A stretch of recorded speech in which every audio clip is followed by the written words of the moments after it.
Hello, boys and girls, and welcome to a special edition of Movie Goodness here on the KB Radio Network. This is the review of Warner Brothers DC Studios' The Flash, which is currently in a theater near you, starring Ezra Miller, directed by Annie Muschietti, and is one of the most highly anticipated films of this year. And I was super excited for this movie, super nervous for this movie. I actually, leading up to going to the theater to watch this film, was having panic attacks because I wanted this movie to succeed. I want this movie to be great. I want this movie to push the DCU forward with so much hype behind it. This film has been described as one of the best superhero movies ever made. It has been highly touted as a game changer for comic book movies, definitely for DC. I didn't see that. I didn't see that. I am not disappointed with this film. I enjoyed it. First off the bat, I enjoyed my viewing of The Flash. Did it live up to the expectations that I had? No. Do I agree with some critics who said that it's probably the best superhero movie ever? No. But it was good. I think it's one of DC's best. One of. It's not even the best DC film, but it is definitely a good film. And I'm not mad at it. It's just certain things in this film that I just couldn't get. I couldn't get into it. I couldn't get into it, and we're gonna break it down. This is. I was debating. I got two sets of notes here. I have a non-spoiler and I have a spoiler. And I'm debating on which one to dive into. Or should I do my little split review? Should I do the non-spoiler and the spoiler in one, or just do one or the other? I don't know, because I don't know if I have the energy to give two different reviews for this film. So I'm gonna go ahead on and do the spoiler review. So this is your warning. I'm gonna put it in the title so you would know going in that this is a spoiler review. But if you didn't read the title and you just saw the Flash review and hurry up and clicked on it, you are entering spoiler territory here. I'm gonna talk about this movie as if you've seen this movie, as if you were sitting on a row with me witnessing this film. And so this is your warning. If you haven't seen it and you don't want to be spoiled, pause, download this episode, go check out The Flash, and then come back in a flash and listen to this review. The list of credits for this film, as I said before, Annie Muschietti directed this film. Annie Muschietti, he directed the It films, the two It films for Warner Brothers. Awesome movies. I love, well, the first one. I absolutely loved the first It. The second It was all right. Uh, it didn't have the same magic as the first one, but it was watchable. This film is written by Christina Hodson, and the film stars Ezra Miller as Barry Allen the Flash, also Sasha Calle as Kara Zor-El or Supergirl, Michael Shannon as General Zod, Ron Livingston as Henry Allen, Barry's father, Kiersey Clemens as Iris West, and Michael Keaton as Batman. Also, Ben Affleck as Batman. The premise to The Flash goes as such. In the film, Barry Allen travels back in time to prevent his mother's death, which brings unintentional circumstances. And that is a oversimplification of what actually took place here. This is basically Flashpoint. This has every element of Flashpoint that they could bring in without actually being Flashpoint. Um, that's the basis of that comic run. Barry Allen goes back in time to save his mother, to prevent her death. That happens here. He loses his powers. That happens here. Uh, there's no Justice League. There's no nothing. Everything has changed. I mean, everything has changed. There's a different Batman, just like in the comics. Well, in the comics, it was Bruce Wayne's father, Thomas Wayne, who became Batman. Here, we still have Bruce Wayne, but it was Michael Keaton instead of Ben Affleck. And instead of Superman being held captured and blocked off from the sun, it's actually Supergirl who is captured and blocked off from the sun. And everything else is pretty much in line with what took place in Flashpoint. Now, we don't have the Amazonians and the Atlantean storyline here. We don't have Cyborg. We don't have it's a lot that they didn't have in this film, which is understandable.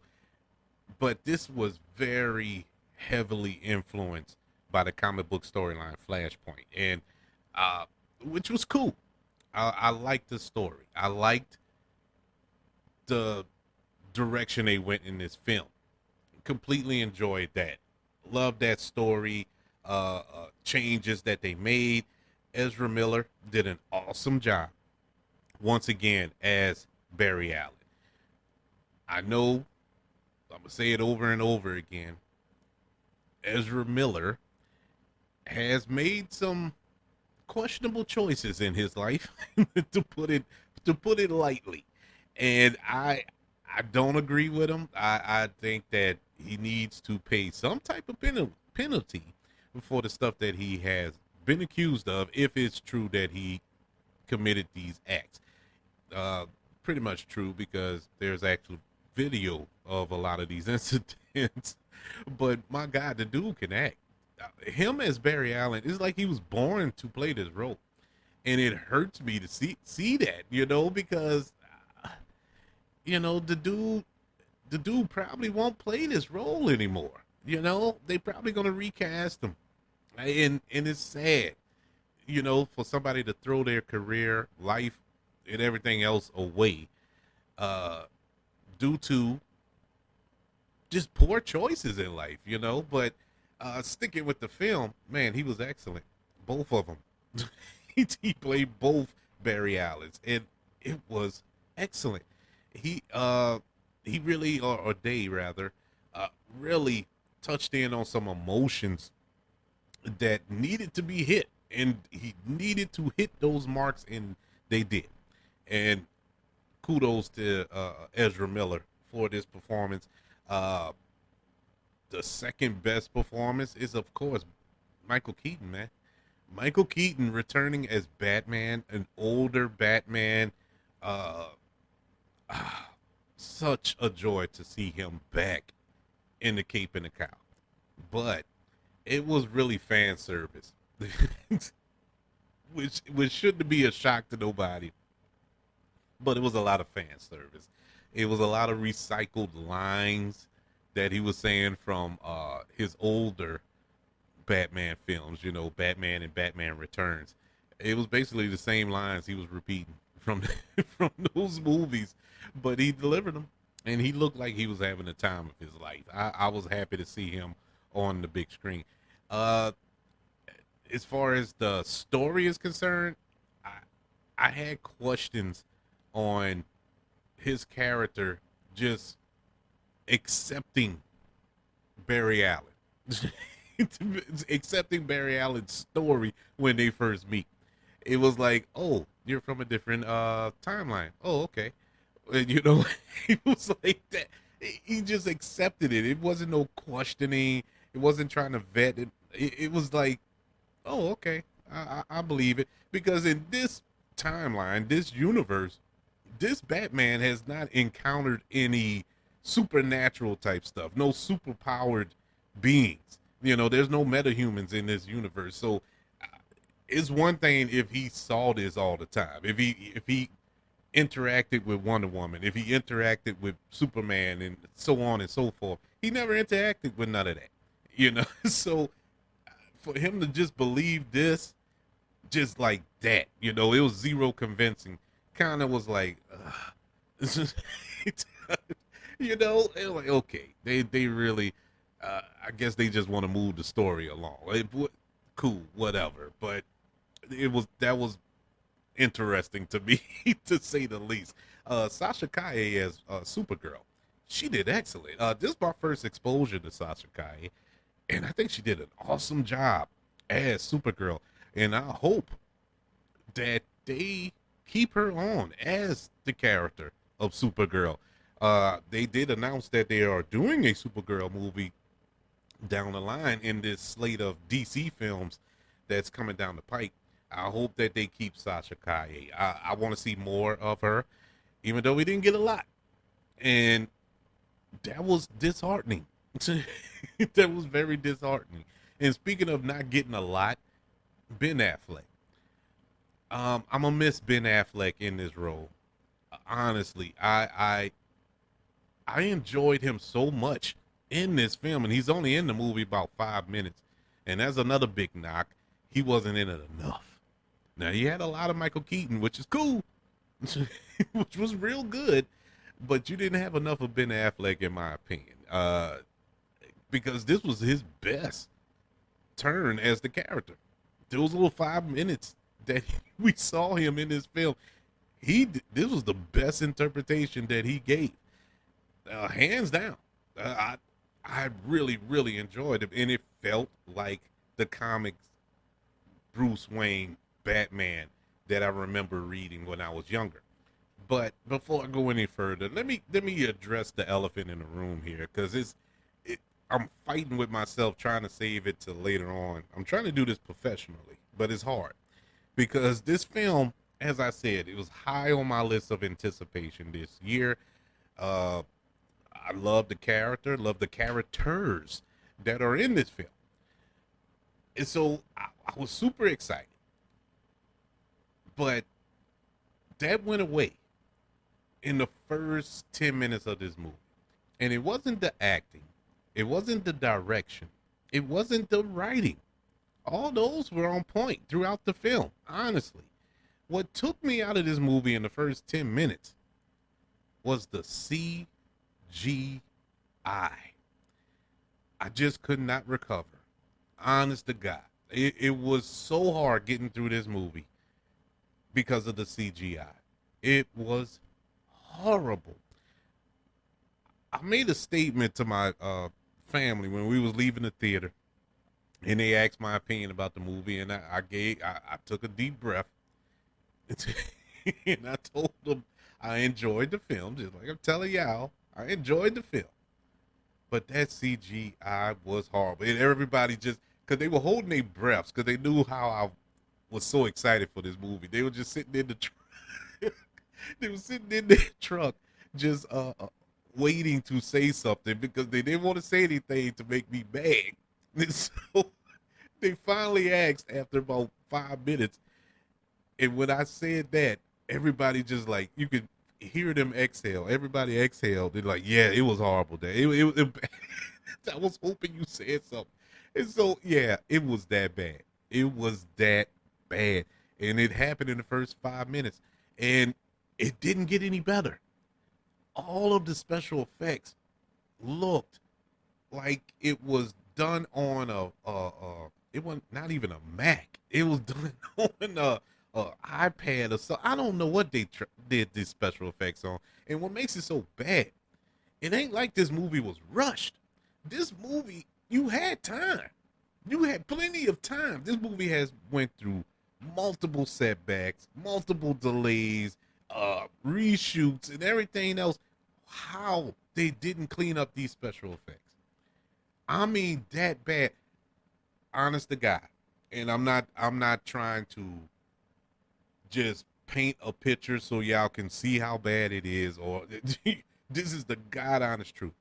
I watched the Flash TV show on the CW for many years. It's bad CGI on that show, but it wasn't this bad. The CGI on the CW show was better than this movie. I just could not believe how horrible it was. The opening scene when Barry went to Gotham City to help Bruce take down Al Falcone, which was awesome that they threw him in there, and he had to save those babies in the hospital that was collapsing, and they all was falling out the window, and he had to save them. Look, the scene itself was kind of ridiculous, but I was willing to move past that. But I couldn't because how bad the CGI was. Those babies looked like I could do a better job on this computer. I can do a better job animating babies and dogs and a woman falling out the window than what they did with this $200 million movie. It was so bad. And the scene at the end when the two Barrys, well, three Barrys actually, were in the time bubble, and they're showing all the different timelines. We get all the cameos. Then we see Christopher Reeve's Superman in this time bubble. We see what's her name, Helen Slater as Supergirl in this time bubble. We see Adam West, Batman, in this time bubble. We see Nicolas Cage as Superman in this time, fighting a giant spider. And if you know the story, you know how significant that was. How awesome that was. Because that was a film that was supposed to take place in 1997. I remember it clearly because I was working at the movie theater during that time, and we had posters. There were actual posters for Superman Returns, or The Death of Superman, I believe, starring Nicolas Cage. We had the posters. And if I could go back in time like Barry Allen, I would go back and take take one of those posters as a memento or something. I probably could sell it now for thousands. But this movie was supposed to take place, and it was supposed to be directed by Tim Burton, who directed the first two Batman films with Michael Keaton. And Nicolas Cage was going to star, and he was going to fight a giant spider at the end. It's an epic story. There's a documentary about it. I can't think of the name of it right now, but just Google it, look it up. It is amazing how that film did not take place. But in any event, we got that. We got the AI rendering of that in Nicolas Cage, full suit and everything. We got what other cameo in that little bubble thing? It was so much going on in that little bubble thing. It was cool though. I love the concept. Like I said, the movie itself and what they were trying to do was working. But the CGI was just so bad. It literally took me out the movie. I couldn't even enjoy some of the things that was going on because oh man, this looks horrible. It's just, this looks so bad. I could not get into it. And this is something that I wish they would have did a better job with it. I wish I could sit here and tell everybody that this was the greatest thing since sliced bread. If the CGI was better, it probably would be up there with one of the best superhero movies. But no way. There's no way I can put it up there. There's a couple of story points that I did not care for. There's no villain in this movie. There's no villain that the Flash, I guess, quote unquote villain. There is, but there isn't. The villain is Barry himself. And I get what they were going with it. I understand where they were going with it, but it just did not pay off for me. It didn't pay off in the sense of we get this climactic battle at the end. Well, not at the end, but with Michael Keaton Batman, with Sasha Calle going up against Zod, and in this field, I guess they learned their lesson from Man of Steel and all that. They didn't fight in the city. They fought over this, I guess, in this desert area or wherever. And it was for nothing. It was like there was no real stakes. You didn't feel the stakes, because nothing was going to come out of this. It actually, you sit back and you think, because that's what I was doing. I was sitting there like, what's the point of Barry fighting this fight? There's really no point for him to fight this fight. None. He can go back in time and change it. Just change it back. Now, I understood the motivation. He didn't want to go back and cause his mother's death because he was trying to hold on to it. And he says it in the film. They try to justify it, but it didn't work for me. Now, I know that he did say, because Michael Keaton asked him, why are you fighting for this fighting? He asked the question. And he's like, well, this is the timeline where my mother lives. I understand that. And I understand how much weight that was supposed to carry, but it didn't work. It didn't work. And I don't feel he learned anything, at least until the end. And it was kind of shoehorned in. And that was a real emotional scene with his mother when he had to make that decision. It was, I started to tear up, but I didn't cry. That would normally make me cry, but I didn't. And y'all know, if you have been listening to this show, I cry for anything. I'll cry at the drop of a hat. I cried at Transformers. It was a scene in Transformers, Rise of the Beast, where I actually teared up. But it didn't happen here. That's how much I was just sucked out of this movie by some of the things that they did. So he fixes everything. He gets back to his quote unquote timeline. At the end, he finds out a way to get his father out of prison, and it worked. And Bruce Wayne calls him. So Bruce Wayne's like, "Oh, I'm pulling up now." He comes out. Well, he pulls up. He comes out the car, and it's none other than George Clooney. George Clooney returned as Bruce Wayne. And that's how the movie went off. Look, let me tell you something. I love George Clooney. I hated him as Batman. And that's how you're going to end your movie. That's how you're going to end the movie. It just did not work. It did not work because now, the reason being, this movie is supposed to set up the future of the DCU. It's supposed to set it up. So now I'm led to believe that George Clooney is the new Batman because he doesn't go back to fix anything. It's like, okay, well, where are we going? Where do we go from here? Where do we go from here?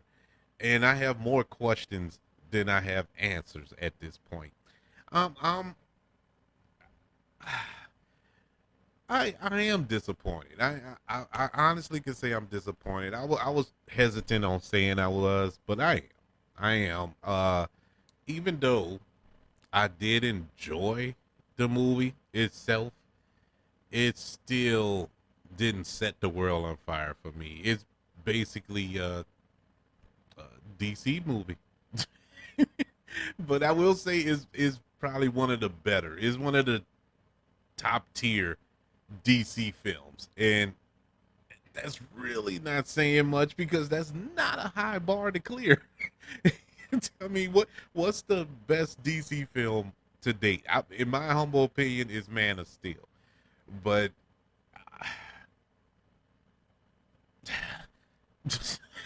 I don't know any other movies that was that good. I mean, Zack Snyder's Justice League, but I mean, I don't know, man.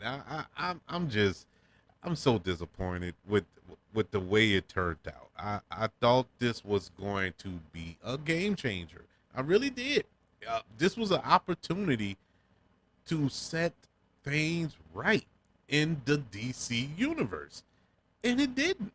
It didn't. I'm left with more questions than answers.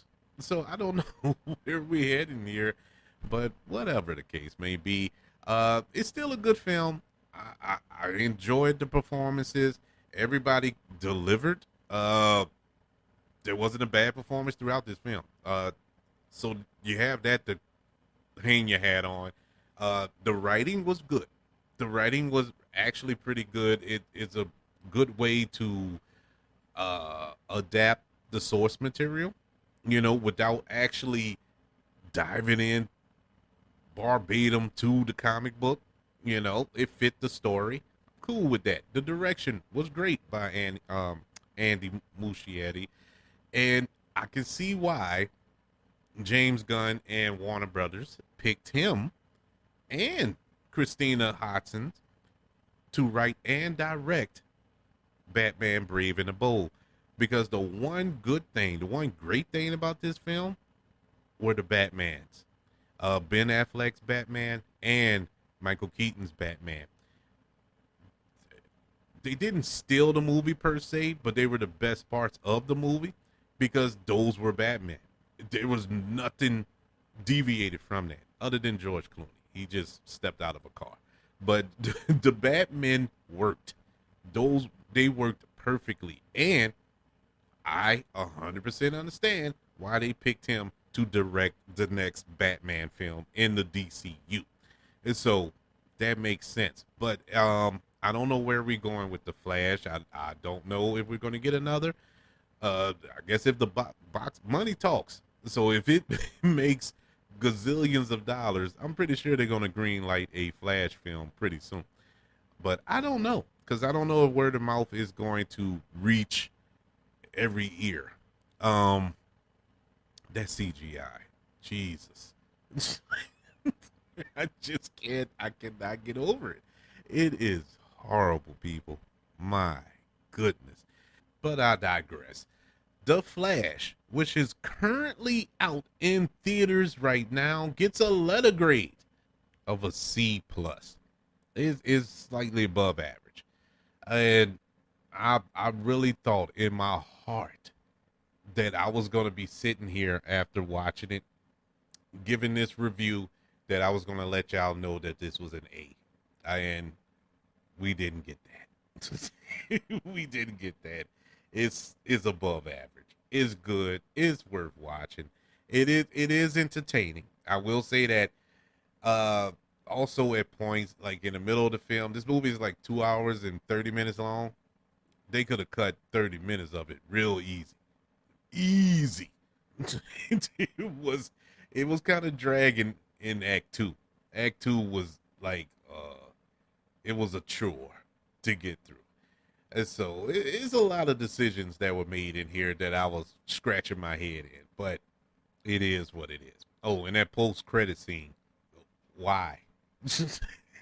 What was the point? What was the point of that post-credit scene? Please tell me. Made zero sense. Anyway, The Flash gets a C plus. I would like to know what you thought about The Flash. Did you enjoy it? Do you think I'm tripping? Or do you feel the same way? Did you look at that CGI at points and think you was watching a cartoon? I would love to know what you thought. Email the show, kbradiopodcast@gmail.com. You can also look me up on Twitter at KB Radio Network and on other social media platforms. Just look up the KB Radio Network, as well as YouTube. You can look up the KB Radio Network channel. Subscribe to the channel and give this video a like. If you're listening on Apple Podcasts, Spotify, iHeartRadio, wherever it is you're currently listening to this show, don't forget about the 5 stars, the reviews, and sharing this show. I would greatly appreciate it, and it helps the show out tremendously. Everybody, thank you for joining me for this review of Warner Brothers slash DC Studios new superhero film, The Flash. Can't wait to speak to you again. Oh, by the way, to all the fathers, happy Father's Day, happy Juneteenth. I hope everybody enjoys their weekend. Want you all to know that I love you. Continue to love one another. And until we speak again, you all be blessed.